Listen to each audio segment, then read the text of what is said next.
اللہم صلی علی محمد وعلی آلہ وصحبہ وسلم اللہم صلی علی محمد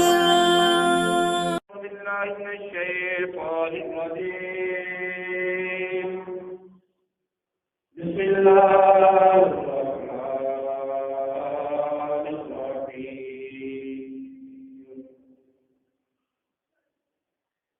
الحمد للہ رب العالمین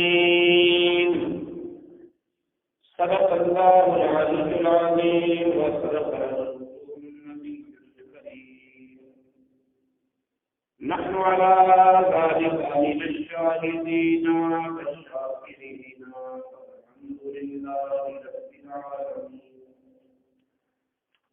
إن الله وملائكته يصلون على النبي يا أيها الذين آمنوا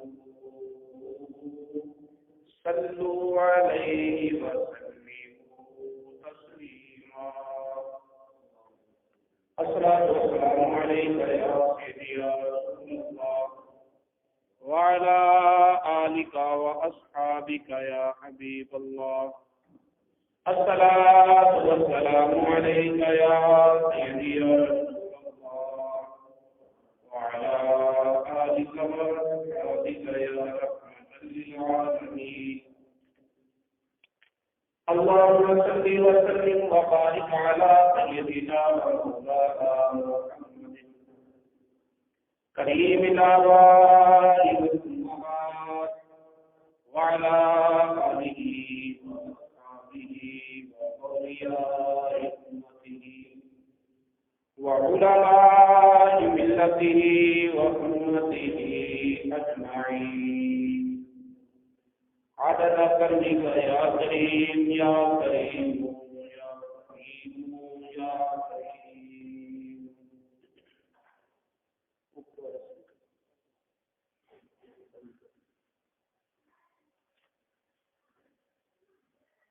تمنانے مدینے دیاں ہر ویلے رہندیاں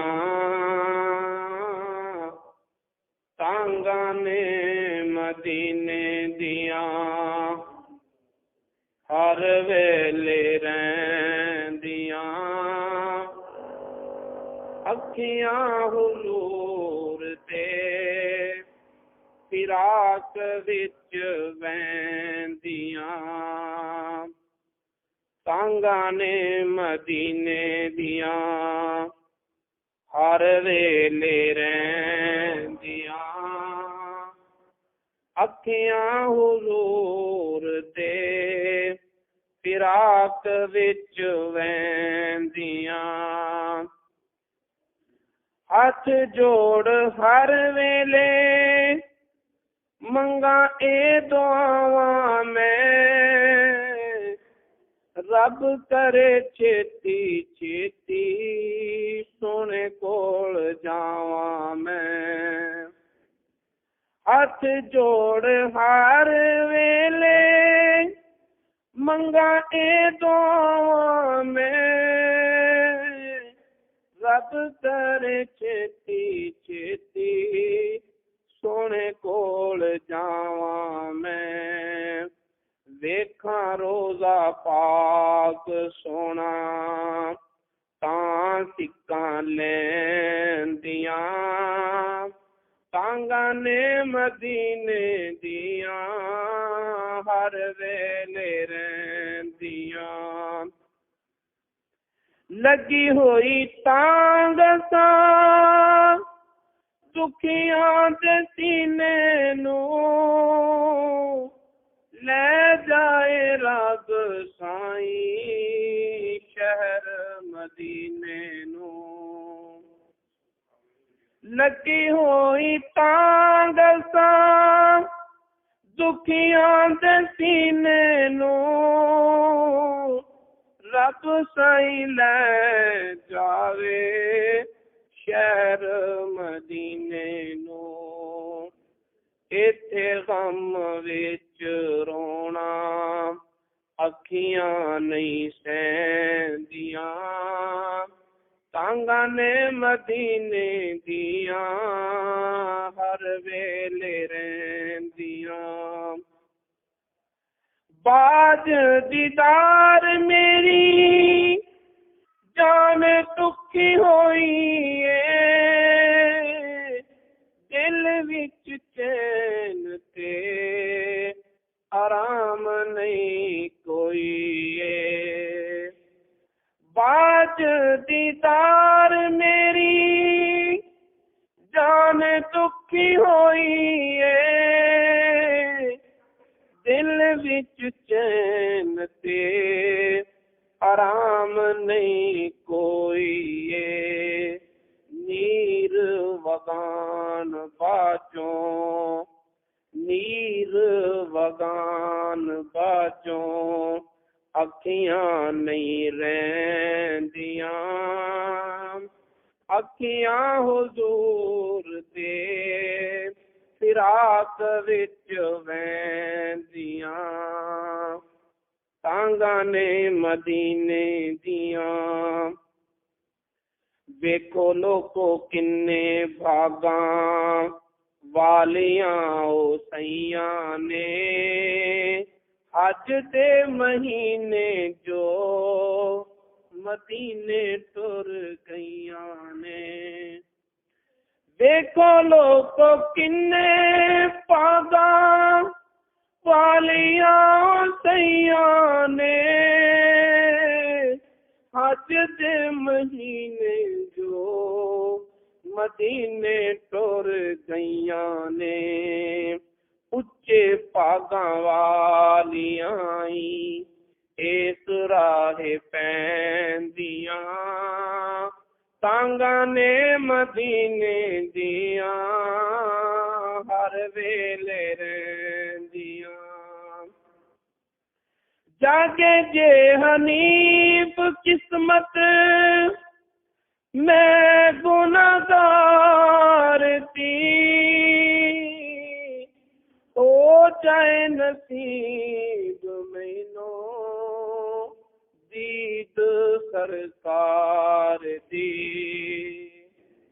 جاگے جے حنیف قسمت میں گناہگار دی ہو جائے نصیب مینوں حاضری سرکار دی میرے جیاں درد بھریاں کہو کچھ کہندیاں تانگاں نے مدینے دیاں ہر ویلے رہندیاں اکھیاں حضور دے فراق وچ ویندیاں تانگاں نے مدینے دیاں ہر ویلے رہندیاں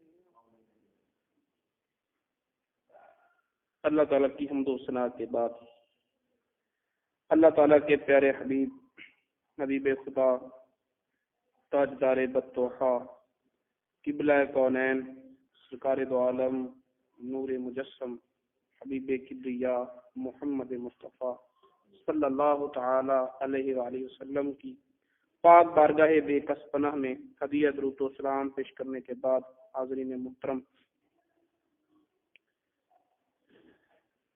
نمازی نماز پڑھتے پڑھتے مقام فاتحہ میں کھڑا ہوتا ہے اور اللہ رب العزت کی بارگاہ میں حمد و ثنا کا نذرانہ پیش کرتا ہے الحمدللہ رب العالمین. تو الحمدللہ اس کلمے پر گفتگو ہو رہی ہے. اللہ رب العزت نے انسان کو اپنی حمد و ثنا کی تعلیم اور تربیت دیتے ہوئے فرمایا کہ جب بندو تم میری حمد و ثنا کرنا چاہو، جب تم میرے لیے کلمات شکر ادا کرنا چاہو، تو پھر تمہیں یہ چاہیے کہ تم یوں کہو الحمدللہ رب العالمین۔ چھوٹے قرآن پاک نہ تھلے جائے، قرآن پاک اٹھا۔ الحمدللہ یہ تعلیم دی، اور یہاں پر آج کا موضوع ہمارا یہ ہے۔ پہلے ہم نے الحمد کے الف لام پر گفتگو کی، اور پھر حمد اور شکر اور مدح اس بارے میں گفتگو کی۔ آج کا ہمارا موضوع یہ ہے کہ جملہ اسمیہ تعلیم فرمایا، جملہ فعلیہ تعلیم نہیں فرمایا۔ اور للہ میں لام اختصاص کا ہے، یہ لام اختصاص اور جملہ اسمیہ یہی آج کا ہمارا موضوع ہے۔ اللہ رب العزت نے فرمایا کہ بندو جب تم میری حمد و ثنا کرنا چاہو تو یوں کہو الحمدللہ۔ تمام تر تعریفوں کے لائق وہ اللہ جو پالنے والا ہے سارے جہاں۔ یہاں جملہ اسمیہ بھی ہو سکتا تھا کہ احمد اللہ رب العالمین، بندہ رب کی بارگاہ میں عرض کر رہا ہے کہ میں تعریف کرتا ہوں اللہ کی جو پالنے والا ہے سارے جہانوں کا۔ یا جیسے آگے چل کر سورہ فاتحہ میں ہے ایاک نعبد و ایاک نستعین، ہم عبادت کرتے ہیں، ہم تیری ہی عبادت کرتے ہیں اور ہم تجھی سے مدد مانگتے ہیں۔ تو اسی طرح یہاں آغاز میں بھی کہا جا سکتا تھا کہ نحمد اللہ رب العالمین، ہم حمد کرتے ہیں، ہم ستائش کرتے ہیں، ہم تعریف کرتے ہیں اللہ کی جو پالنے والا ہے سارے جہانوں کا۔ لیکن یہ تعلیم نہیں فرمایا۔ فرمایا یہ نہ کہو کہ ہم تعریف کرتے ہیں، بلکہ یوں کہو کہ ساری تعریفوں کے لائق وہ اللہ ہے۔ یہ انداز مختلف ہے۔ کیوں؟ اس کی ایک وجہ تو یہ ہے کہ جب جملہ فعلیہ ہوتا ہے تو وہاں فعل بھی ہوتا ہے، فاعل بھی ہوتا ہے، مفعول بھی ہوتا ہے، اور اس کے ساتھ ساتھ اقتران بالزمان بھی ہوتا ہے کہ یہ فعل کس زمانے میں پایا گیا، اور اقتران بالمکان بھی ہوتا ہے کہ یہ فعل کس جگہ میں پایا گیا۔ یہاں فعل بھی ہے اور فعل کی نسبت بھی ہے۔ تو اللہ رب العزت نے جملہ فعلیہ تعلیم نہ فرمایا بلکہ جملہ اسمیہ تعلیم فرمایا، تاکہ یہ حمد کا جو فعل ہے، فعل حمد، اس کی نسبت کسی مخصوص حامد کی طرف نہ ہو، اس کی نسبت کسی مخصوص حامد کی طرف نہ ہو۔ کیوں؟ اس لیے کہ اگر یوں کہیں کہ میں تعریف کرتا ہوں یا وہ تعریف کرتے ہیں، خواہ وہ انبیاء ہوں، خواہ وہ ملائکہ ہوں، خواہ وہ رسول ہوں، خواہ وہ کوئی بھی برگزیدہ بندہ ہو، یا ہم تعریف کرتے ہیں سب مل کر اکٹھے ہو کر، تو یہاں فعل حمد کی نسبت ہوگی فاعل کی طرف، حامد کی طرف۔ تو اللہ تعالیٰ نے یہ نسبت فعل کا ذکر نہ کیا، نسبت فعل کو تعلیم نہ فرمایا۔ کیوں؟ اس لیے کہ کہیں کسی کے ذہن میں یہ نہ آ جائے کہ ہم حمد کر رہے ہیں سو تو محمود ہے، ہم حمد کر رہے ہیں سو تو محمود ہے، بلکہ فرمایا نہیں نہیں، بلکہ کوئی حمد نہ کرے میں تب بھی محمود ہوں۔ جب کوئی حمد کرنے والا نہیں تھا، میرا محمود ہونا کسی حامد کے حمد کا نتیجہ نہیں، میرا معبود ہونا کسی عابد کی عبادت کا نتیجہ نہیں، میرا مسجود ہونا کسی ساجد کے سجدوں کا نتیجہ نہیں۔ سو میں محمود ہوں، لیکن میرا محمود ہونا کسی حامد کی حمد کا نتیجہ نہیں۔ کوئی حمد کرے میں تب بھی محمود ہوں، کوئی میری حمد و ثنا نہ کرے میں تب بھی محمود ہوں۔ حقیقتاً حق حمد و ثنا میرے ہی لائق ہے۔ سو بندے کو یہ تعلیم دینے کے لیے، اور نمازی جب نماز میں کھڑا ہو کر یہ کہتا ہے الحمدللہ رب العالمین، گویا کہ وہ اس کی کمال استحقاق حمد کا اعتراف کرتا ہے اور اپنے نقص کا اعتراف کرتا ہے کہ مولا میں نے تجھے محمود نہیں بنایا، میں حمد کروں تب بھی تو محمود ہے، نہ کروں تب بھی تو محمود ہے۔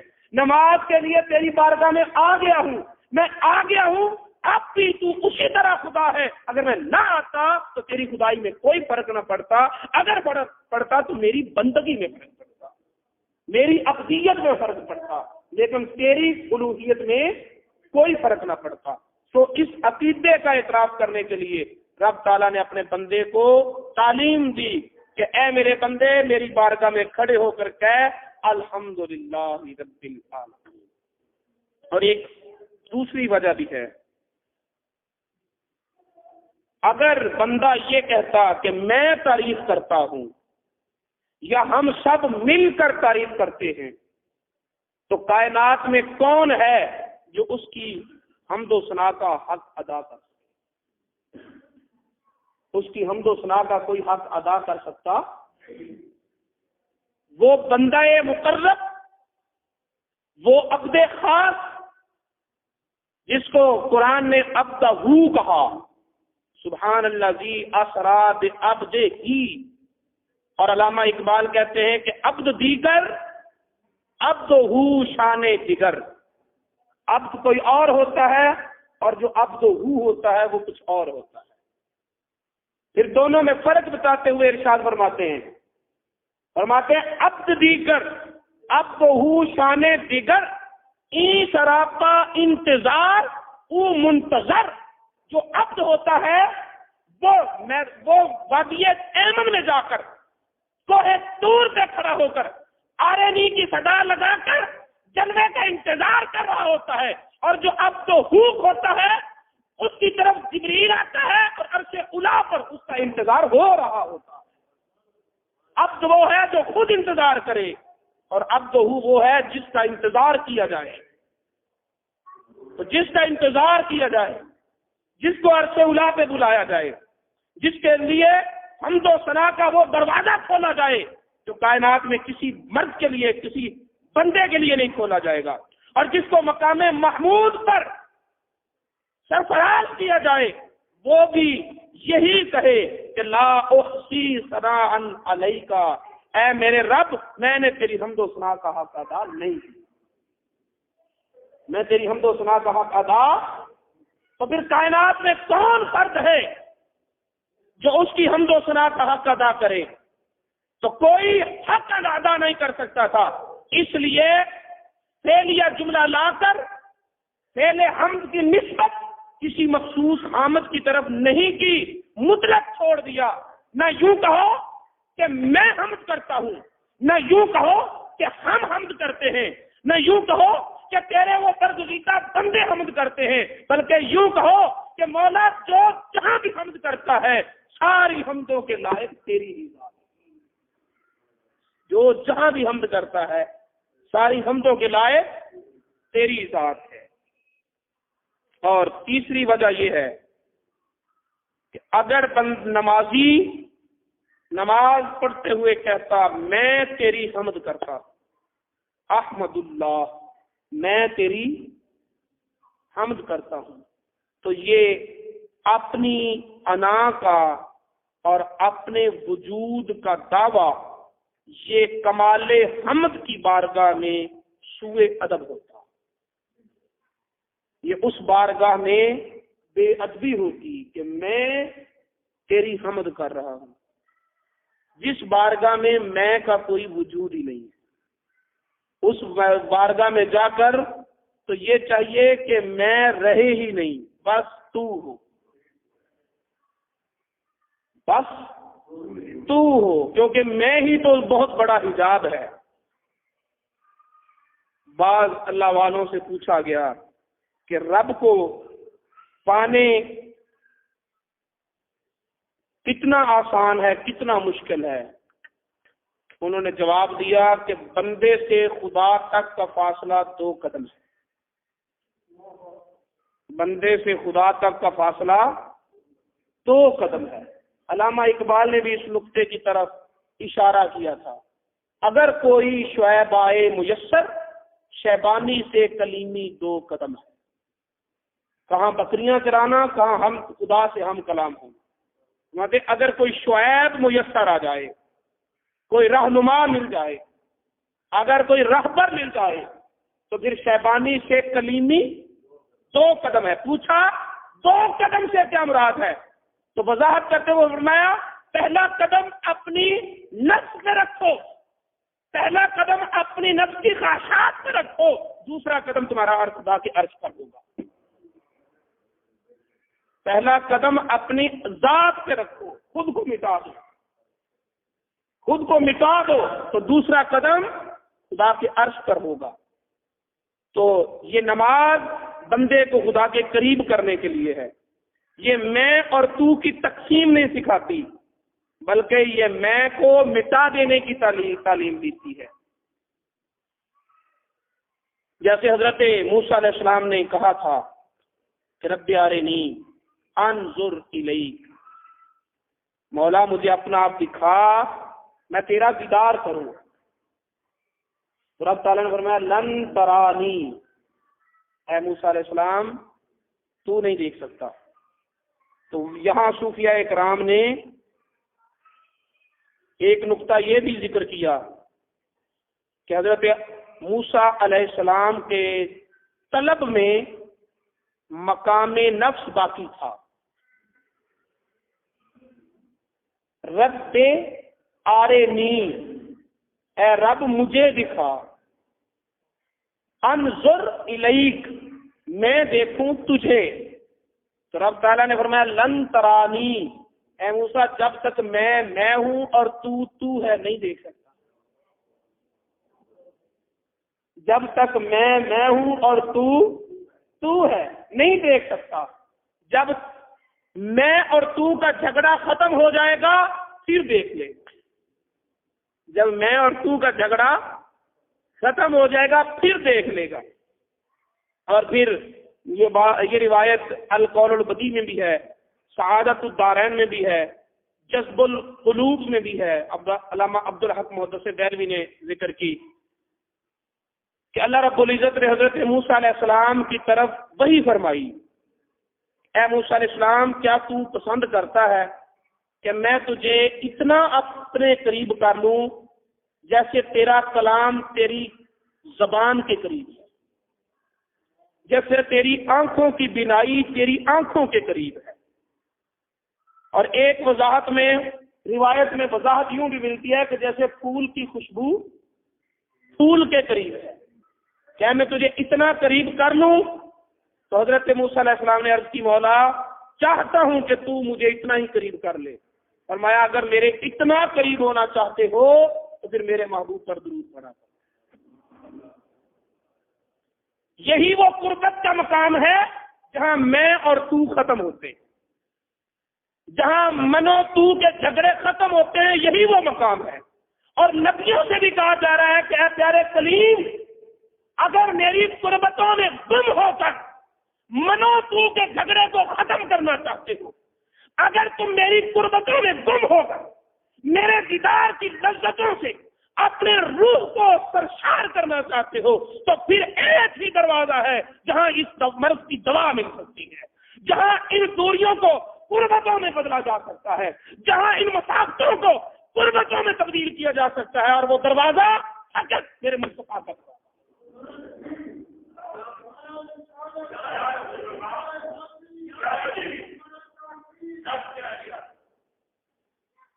اسی معنی کی تائید حدیث جبریل میں بھی ہے جو بخاری شریف کی پہلی حدیث ہے، پہلی حدیث بخاری شریف کی. جبریل امین بصورت بشر آئے، نبی پاک صلی اللہ علیہ وسلم کی بارگاہ میں پوچھا یا رسول اللہ مل اسلام، اسلام کیا ہے، اسلام کیا ہے، ایمان کیا ہے. اور پھر تیسرا سوال یہ تھا کہ مل احسان، مرتبہ احسان کیا ہے؟ مرتبہ تو نبی پاک صلی اللہ علیہ وسلم نے ارشاد فرمایا کہ ان تعبد ربک کأنک تراہ، ان تعبد ربک کأنک، مرتبہ احسان یہ ہے کہ تو اپنے رب کی یوں عبادت کرے جیسے تو اپنے خدا کو دیکھ رہا ہے۔ اور پھر فرمایا فَإِن لَّمْ تَكُن تَرَاهُ فَإِنَّهُ يَرَاكَ، اور اگر تو نہیں دیکھ رہا تو پھر یہ تو دل میں خیال رکھ کہ وہ تجھے دیکھ رہا ہے، وہ تجھے دیکھ رہا ہے۔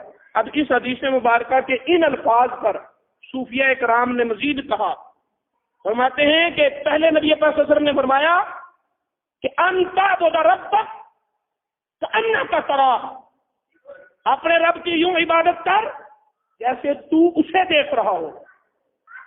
اور پھر اگلے جملے میں دوسرا مقام اور دوسرا درجہ نہیں بتایا کہ اگر تو نہیں دیکھتا تو وہ تو تجھے دیکھتا ہے، نہیں، بلکہ دوسرے جملے میں اس مقام کو حاصل کرنے کا طریقہ بتایا اور فرمایا فَإِن لَّمْ تَكُن، یہ تانا ناقصہ نہیں، یہ تانا تاما ہے، صوفیہ کا کہنا ہے۔ تانا کی عربی میں دو قسمیں ہیں، ایک تانا تاما ہوتا ہے، ایک تانا ناقصہ ہوتا ہے۔ علماء نے تانا کو ناقصہ بنایا اور معنی وہ کیا جو میں نے پہلے آپ کو بتایا، یہ دوسرا درجہ ہے۔ صوفیہ کہتے ہیں کہ یہ تانا تاما ہے، ناقصہ نہیں، یہ تاما ہے، اور معنی یہ ہے کہ اِن لَّم تَكُن، جملہ پوری شرط پوری ہو گئی، یرا ہو، اِن لَّم تَكُن جملہ پورا شرط پوری، ترا ہو اس شرط کی جزا ہے۔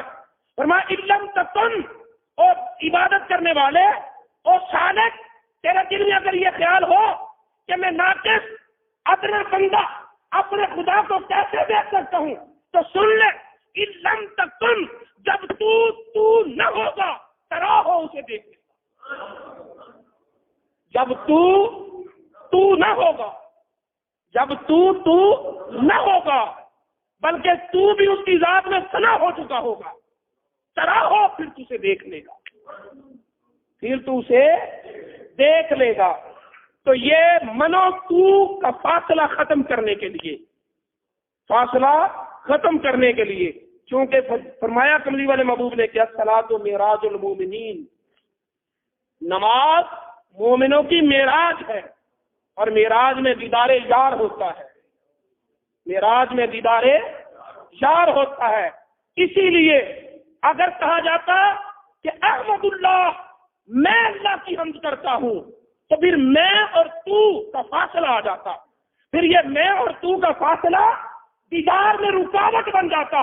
تو رب تعالیٰ نے یہ جملہ اسمیہ نہ تعلیم فرمایا، بلکہ فرمایا یوں نہ کہو کہ میں تعریف کرتا ہوں، نہ یوں کہو کہ ہم تعریف کرتے ہیں، بلکہ کہو الحمدللہ رب العالمین، مولا ساری تعریفوں کا حقدار تو ہی ہے، تاکہ تو ہی تو رہے، میں کی بو نہ آئے، تاکہ تو ہی تو رہے، میں کی بو نہ آئے۔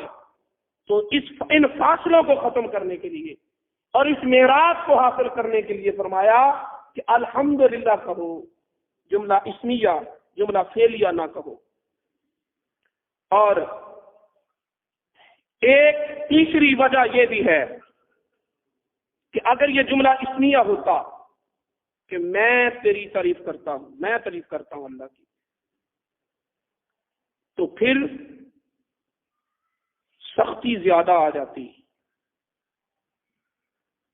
اس سختی سے بچانے کے لیے اہل ایمان کو اللہ رب العزت نے نرمی کا پہلو دیا۔ بندہ کہتا ہے کہ میں اللہ کی حمد کرتا ہوں، حالانکہ کبھی ایسا ہوتا ہے کہ زبان تو یہ کہہ رہی ہوتی ہے لیکن دل و دماغ مستحضر نہیں ہوتے۔ توجہ چاہوں گا، زبان کہتی ہے الحمدللہ لیکن ذہن کہیں اور ہے، دل و دماغ کہیں، تو زبان تو کہہ رہی ہوتی کہ میں تیری تعریف کر رہا ہوں، لیکن دل جو ہے وہ زبان کی مطابقت نہ کرتا، تو یہ منافقت ہو جاتی، یہ واقعے کے خلاف ہو جاتا، جھوٹ ہو جاتا، جیسے یہ قرآن پاک کی سورہ المنافقون کی پہلی آیت۔ اللہ تعالیٰ ارشاد فرماتا ہے اذا جاءک المنافقون، اے محبوب تیرے پاس منافق لوگ آتے ہیں، قالو نشہد انک لرسول اللہ، وہ کہتے ہیں ہم گواہی دیتے ہیں کہ تو اللہ کا رسول ہے۔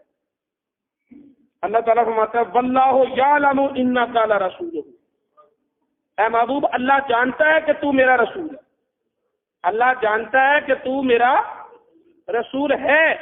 واللہ یشہد ان المنافقین لکاذبون، لیکن اللہ یہ بھی گواہی دیتا ہے کہ یہ منافق جھوٹ بول رہے ہیں، یہ منافق جھوٹ بول رہے ہیں۔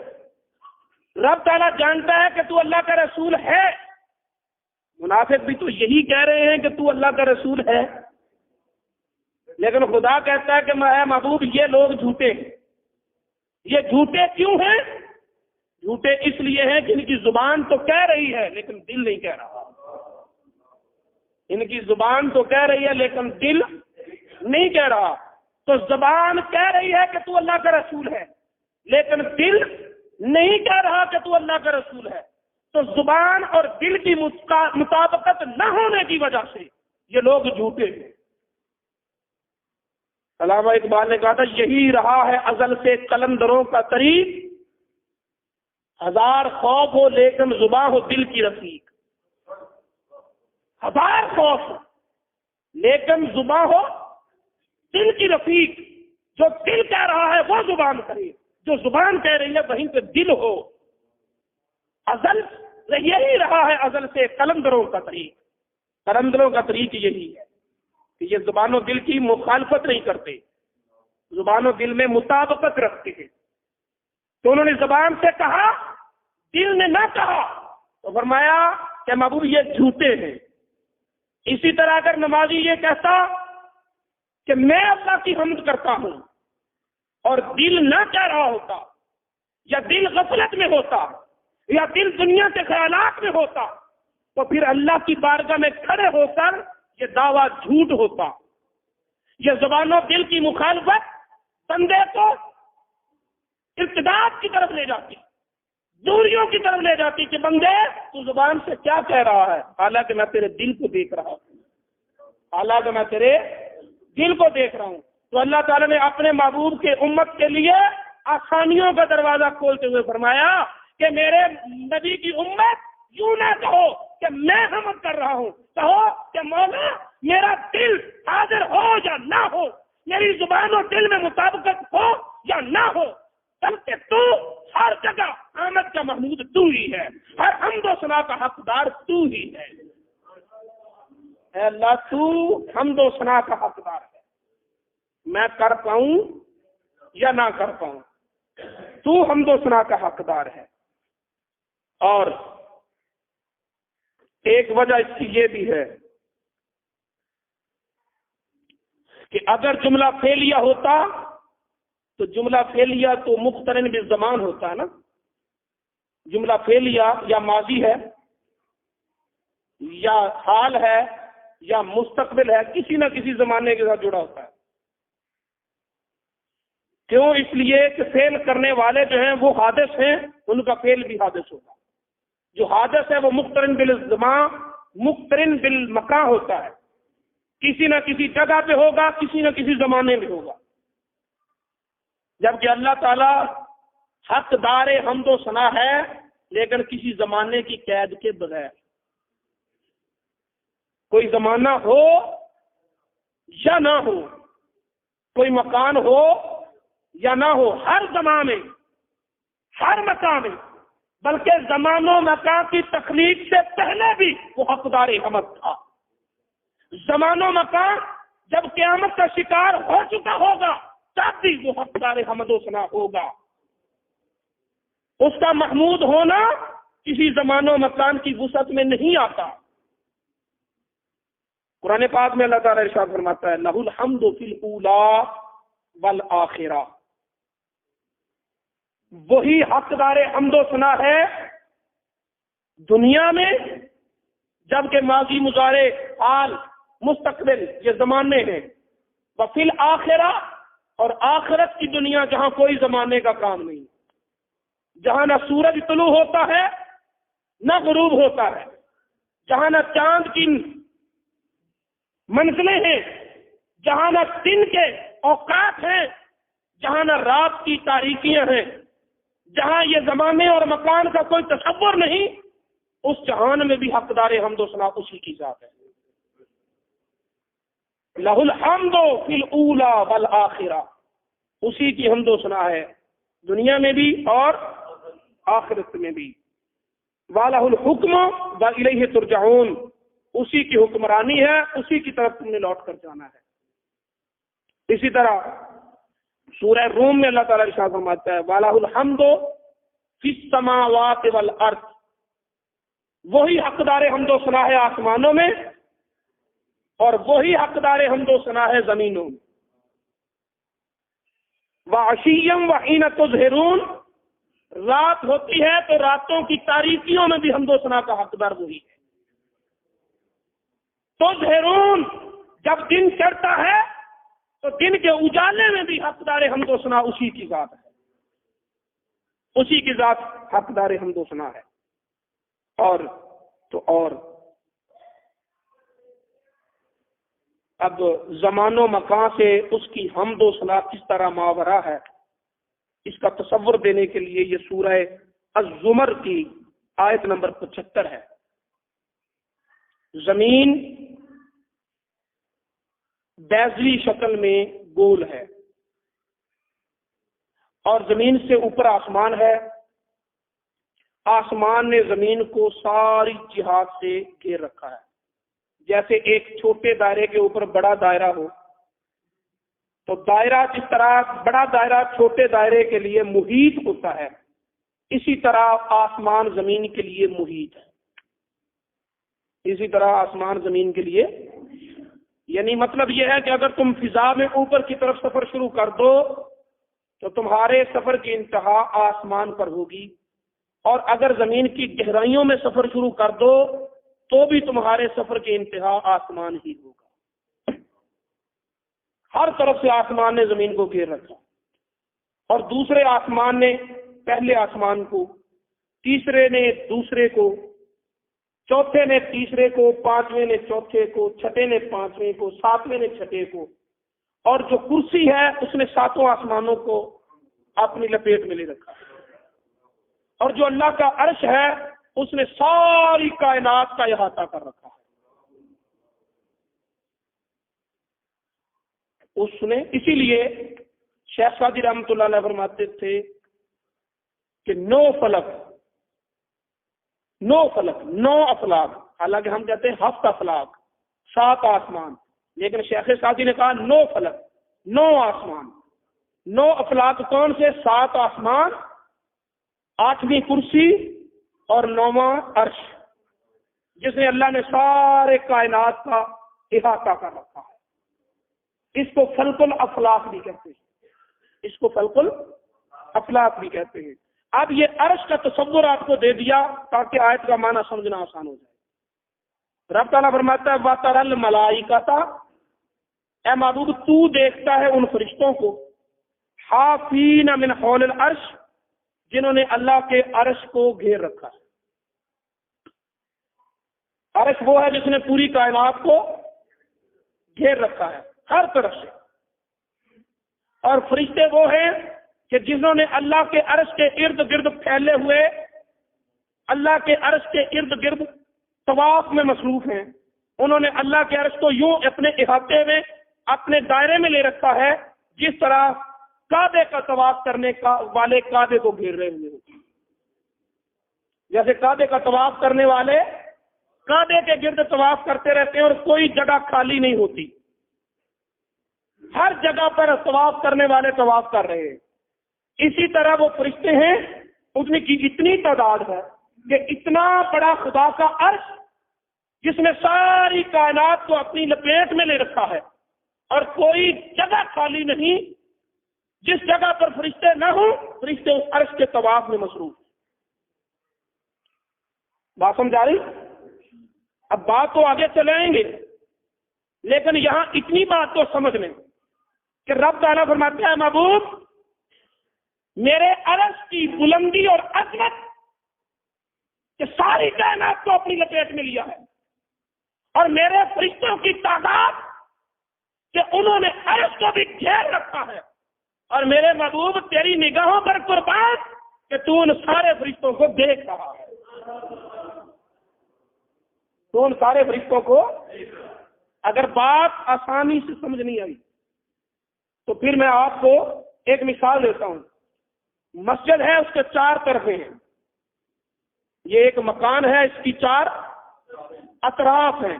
اگر کوئی دائیں طرف ہوگا تو وہ مسجد کی دائیں طرف سے دائیں طرف ہی دیکھے گا نا، چاروں طرفیں تو نہیں دیکھے گا۔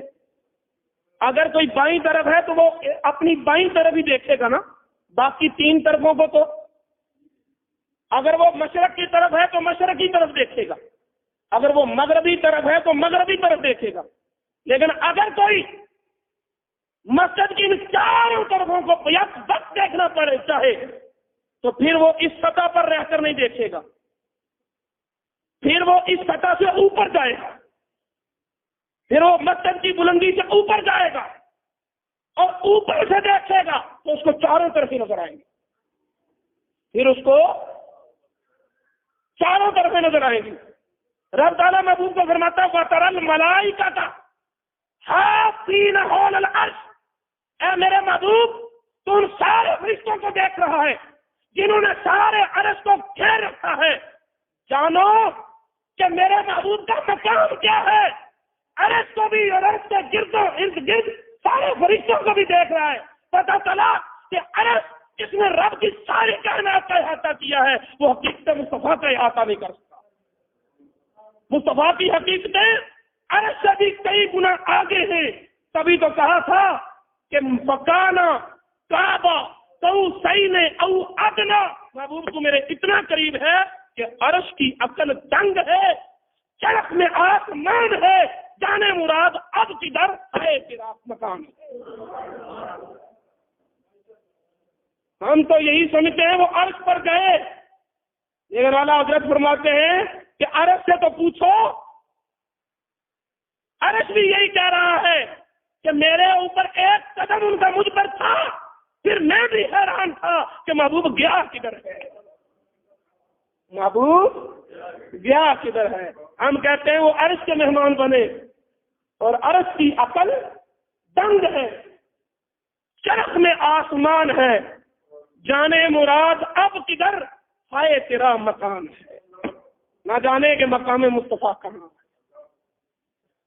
وَتَرَى الْمَلَائِكَةَ حَافِّينَ مِنْ حَوْلِ الْعَرْشِ يُسَبِّحُونَ بِحَمْدِهِمْ، وہ عرش کے گردا گرد ملائکہ جہاں نہ صبح ہے نہ شام، نہ دن ہے نہ رات، نہ ماضی حال نہ مستقبل، نہ کوئی زمانہ نہ کوئی مکان، نہ کوئی مقام نہ کوئی منزل نہ کوئی مقام، کچھ بھی نہیں، جو اس جہان سے ماورا ہے، جو زمینوں آسمانوں سے ماورا ہے، جو صبح و شام سے ماورا ہے، جو ماضی اور مستقبل سے ماورا ہے، جو دنیا اور آخرت سے الگ ایک جہان ہے، اس جہان کے جو فرشتے ہیں یسبحون بحمدہم، وہ بھی اپنے رب کی حمد و ثنا کرتے ہیں۔